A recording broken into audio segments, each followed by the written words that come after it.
Viongozi wa ukanda wa Pwani nao wanaunga mkono serikali pana na kuimarishwa kwa kampeni ya uhamasishaji wa usajili wa wapiga kura, wakilenga kusajili angalau wapiga kura milioni 4 kufikia mwezi Disemba mwaka huu.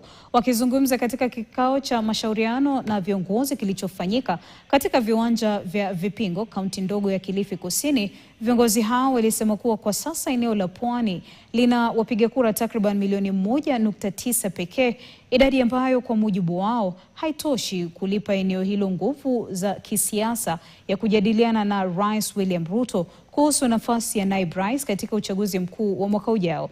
Viongozi hao pia wamekuwa wakizunguka katika kaunti zote 6 za ukanda wa Pwani, wakifanya mkutano na viongozi wa maoni kwa lengo la kuhamasisha wananchi kujisajili kupata vitambulisho vya taifa.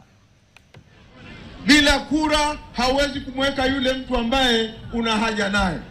Sisi tuna azma yetu ya kwamba ifikapo 2032 pia sisi tuwe katika hali ya uongozi ndani ya nchi. Hakikisha umepata kura. Alafu 3, tuende tukaeke signature ya kwamba kwa mara ya kwanza baada ya kukaa upinzani miaka mingi tuitimize ndoto ya Raila Odinga ya pia wapwani wakanyage serikali na wajisikie kama vile wale wengine wamejisikia kwa miaka mingi sana. Tu wakihesabiwa katika taifa hili, hata sisi tuhesabiwe.